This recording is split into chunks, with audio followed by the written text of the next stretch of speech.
What's up everyone and welcome back to the channel. Today we've got the PFL CEO talking about Jake Paul, Francis Ngannou talking about his contract, and much more. Don't forget to like this video and subscribe to the channel to see more videos just like this. Now let's get into it. Francis Ngannou talks about what he wants in his next UFC contract. This is going to be a crazy month for Francis Ngannou as he gears up to take on Ciryl Gane, a former training partner, in the heavyweight title unification bout at UFC 270 on January 22nd.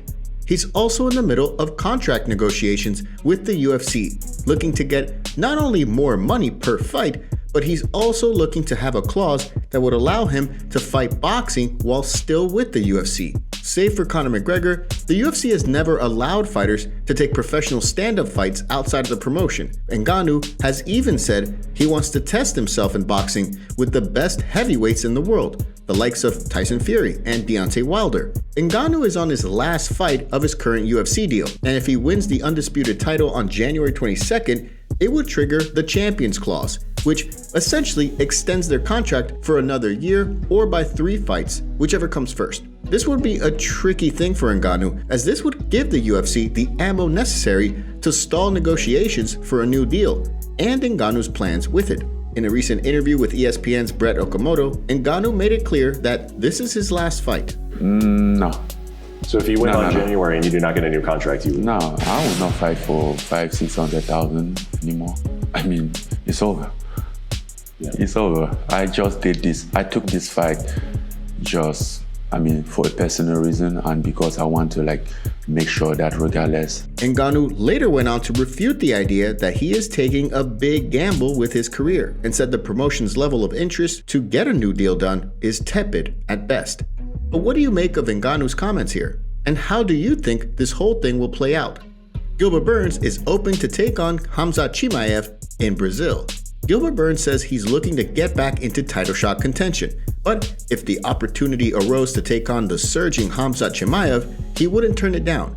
The Brazilian is currently the number 2 ranked welterweight in the division, back to his winning ways last July, beating Stephen Wonderboy Thompson by unanimous decision. Just one fight before, he took on Kamaru Usman for the welterweight title, but lost via TKO in the 3rd.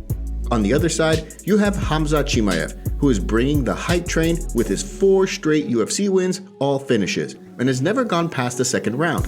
He's been very chatty online, calling out all kinds of fighters, including Burns himself. Now, in a recent interview with Sherdog, Burns said he would be open to take on Khamzat and sees a good matchup there for the fans.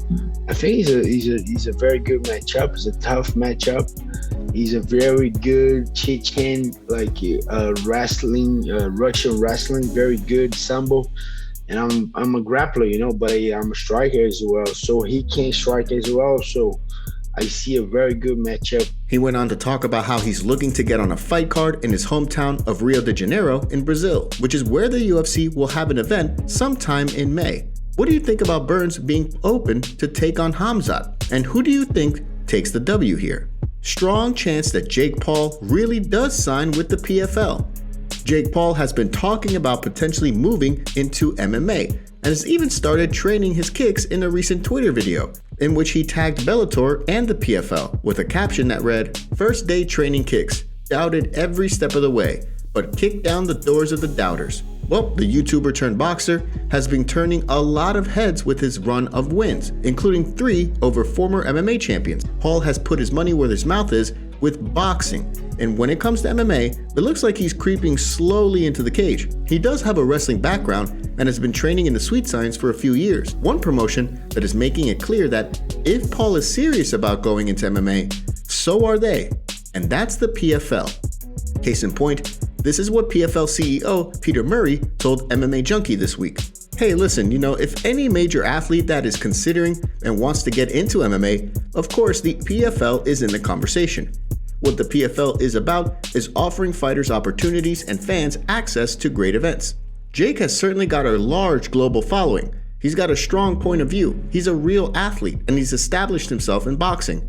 And, if he's looking at MMA as that next opportunity in parallel, perhaps with boxing, of course, we're going to have a conversation. Not only has Paul knocked out former Bellator and 1 championship title holder Ben Askren, but also former UFC welterweight champion Tyron Woodley in their rematch this past December. Hall has been busy calling out all kinds of MMA fighters and speaking out about fighter pay, as well as Dana White in particular. But what do you make of the PFL CEO saying he's ready to sign Jake Paul?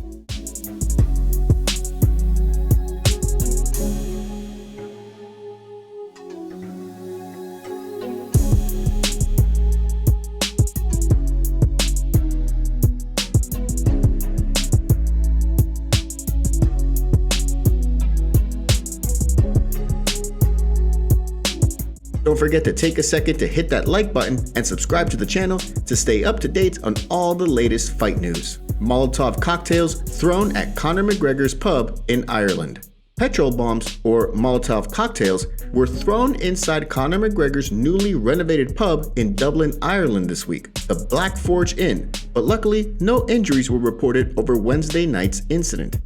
A report in the Mirror newspaper said the bombs also didn't cause any damage, but some witnesses say that they saw two men heading towards the pub on scooters before the incident. McGregor was not inside at the time of the incident.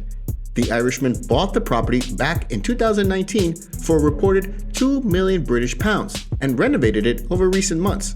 It's currently being touted as a luxurious nightlife spot, and bookings are said to be in high demand. Still, local police in the area are looking for more witnesses to learn about what actually transpired here. McGregor, meanwhile, he's still recovering from a broken leg sustained during his trilogy fight against Dustin Poirier last July. What do you make of Molotov cocktails being thrown at Conor McGregor's pub in Ireland? Aleksander Rakic would be a good matchup for Jan Blachowicz, according to Anthony Lionheart Smith.